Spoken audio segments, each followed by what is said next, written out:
Kilig yun pampan nga panibalan ng Espiritu. Amen. Bearing the wounds. Potang ating kang sugat. Ake kang dadalan.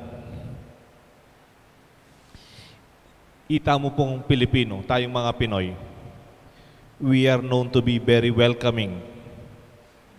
Tayo pong mga Pilipino, lalo na tayong mga Kapampangan, we are culture of hospitality.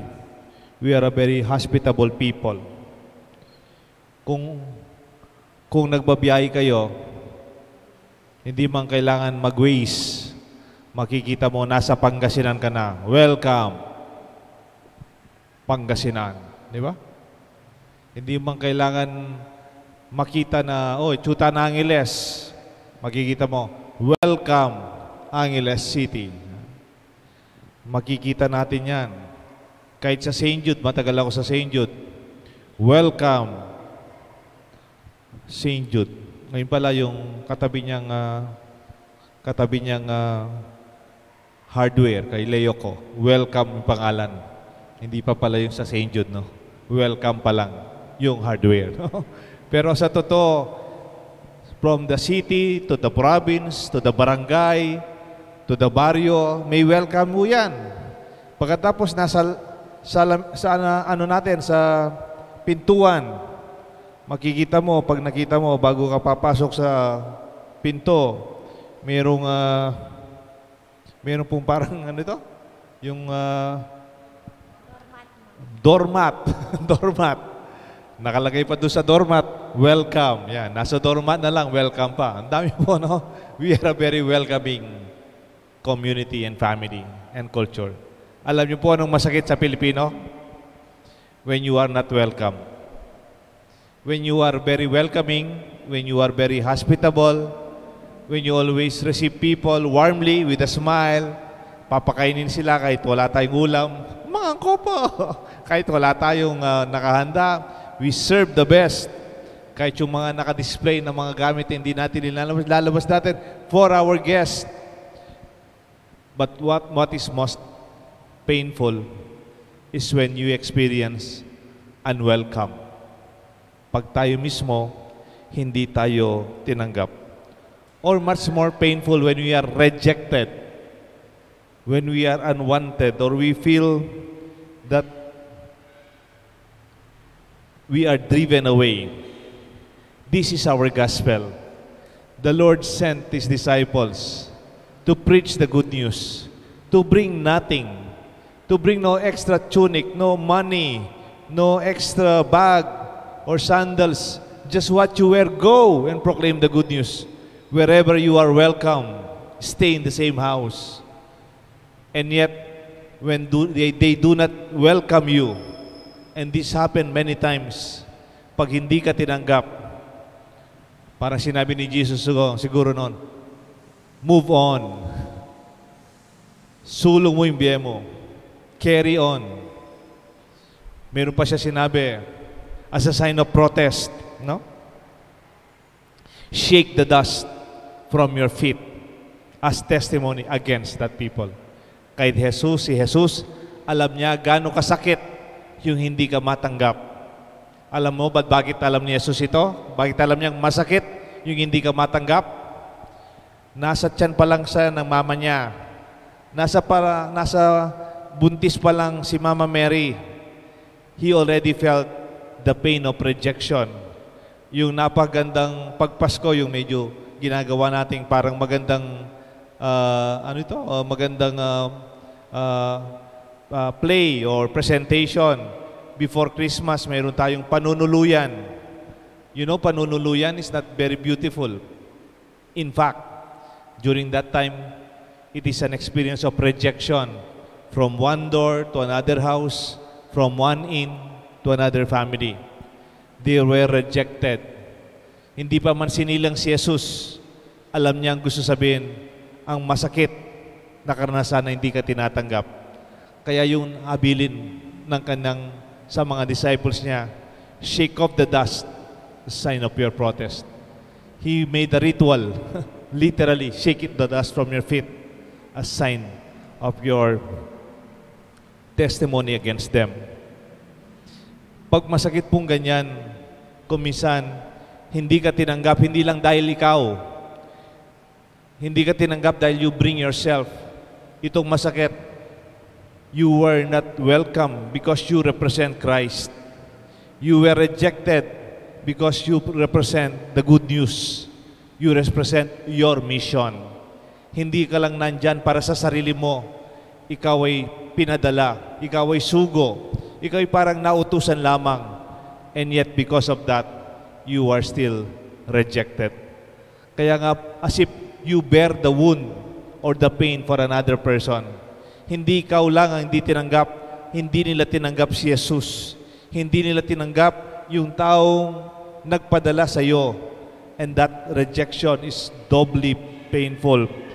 And when you bear that pain, pwede rin sa karanasan natin sa araw-araw, we feel the pain of rejection from other people. Have you felt rejected already? Have you felt that you were unwelcome or unaccepted, na hindi ka tinanggap at hindi pinagpahalagan ang iyong sarili? Masakit po yan.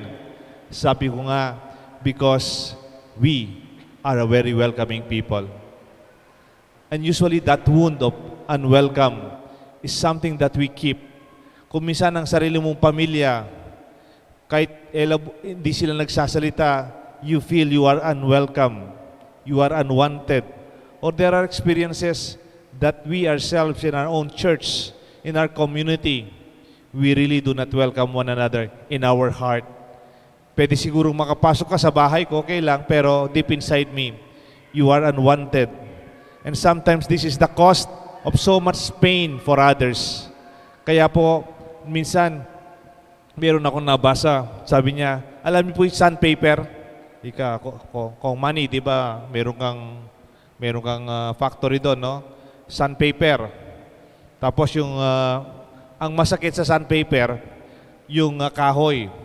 Kung ikaw yung kahoy, siya yung sandpaper, masakit na maging kahoy. Kasi yung sandpaper,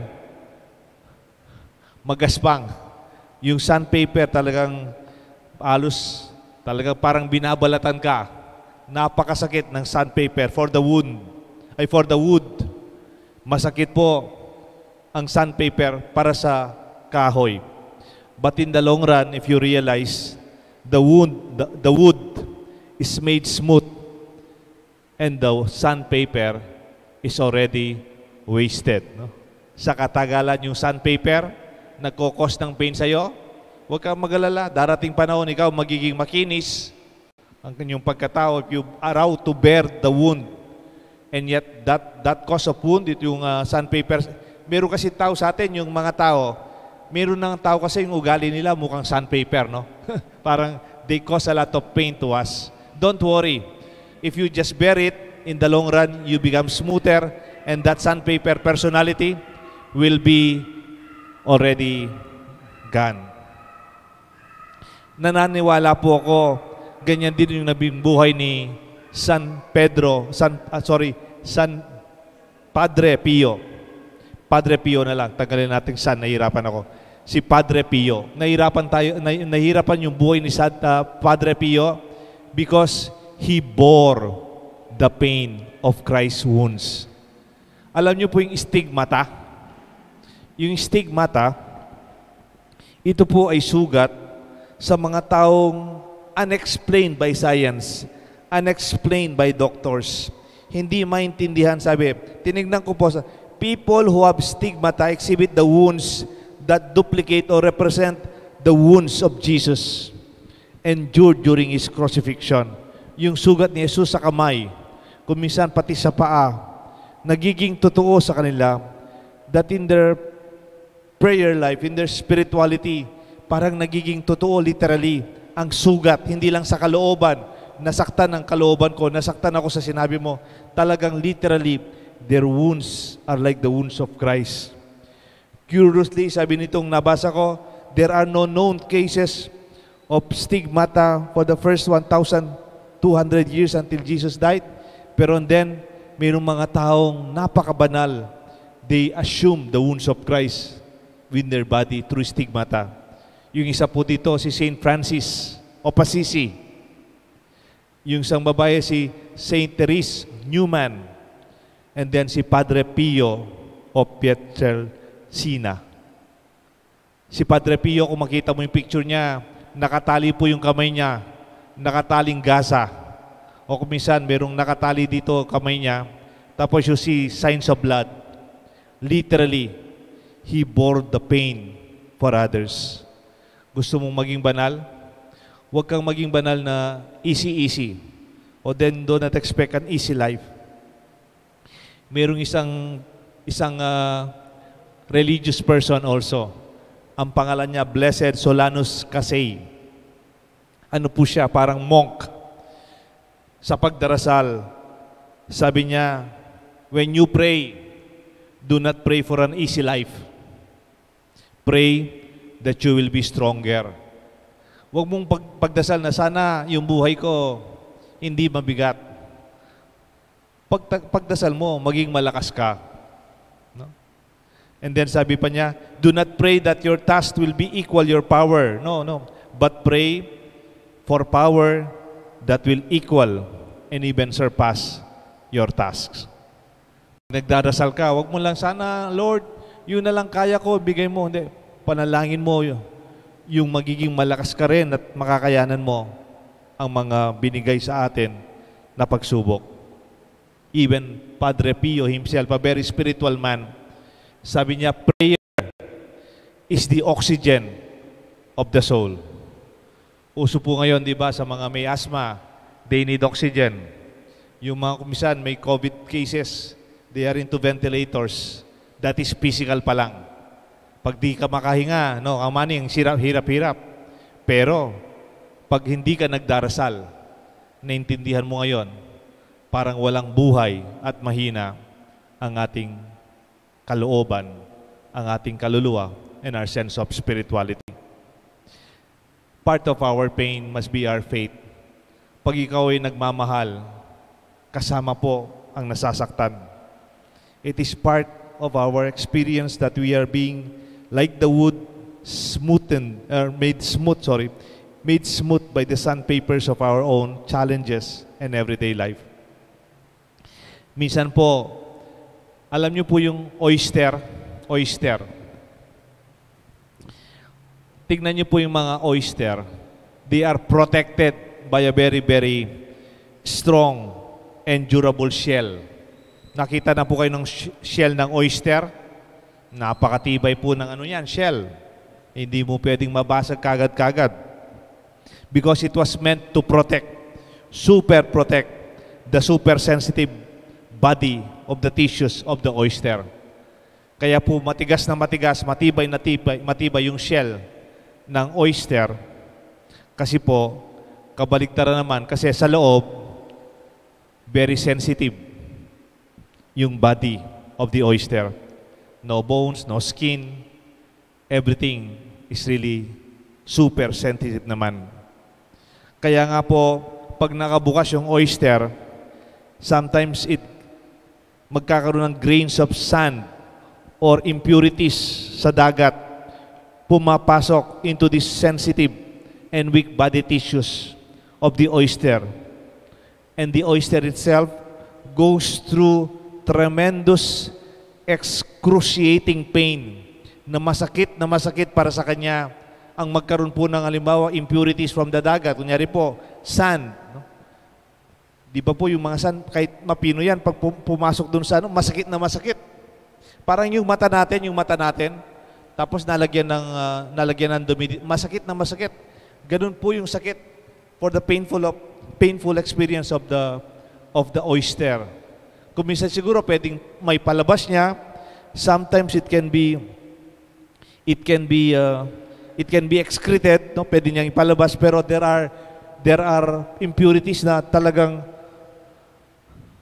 they go deeper, they sink into the weak and sensitive body of the oyster itself. Masakit na masakit po yan.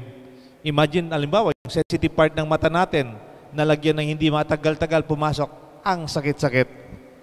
Siguro kung may luha yung oyster, umiiyak sa sakit. And then until that that part of that impurity, no? That is causing its pain, absorb niya na lang siguro sa sakit. It will be part of the oyster. Alam niyo po, in the long run, these impurities that cause the great pain in the life of a oyster, sa katagalan, it becomes the precious and most precious part of the life of the oyster because it leaves behind what we call a pearl. Yung perlas na pinagdiriwang ng ating mga jewelries, no? Nandyan, ginagamit mo, hindi naman po maganda yan sa oyster. Yan po'y galing sa pinakamasakit na karanasan niya sa naging buhay niya. Pero in the long run, when you look back, it is actually the most precious part of its life na iniwanan niya. The wounds that we bear today that cause us so much pain, kung ano man po yung nararamdaman nating masakit, like experiences of rejection or pain in our relationship or sin of others against us, take it like Saint Padre Pio. Absorb it like the oyster. Take it like the wound smoothened by the sandpaper. In the long run, when you look back, it is the most precious part of your life. Most wonderful experience of salvation and the love of God for us is through the wounds of Christ, who bore our own pain of our own sin because He loves us. Let the pearl of our life be a symbol of how much pain and how much love we have. And this be our prayer for our saint of the day. Tayo po lahat, Saint Padre Pio, pray for us. In the name of the Father, and of the Son, and of the Holy Spirit. Amen.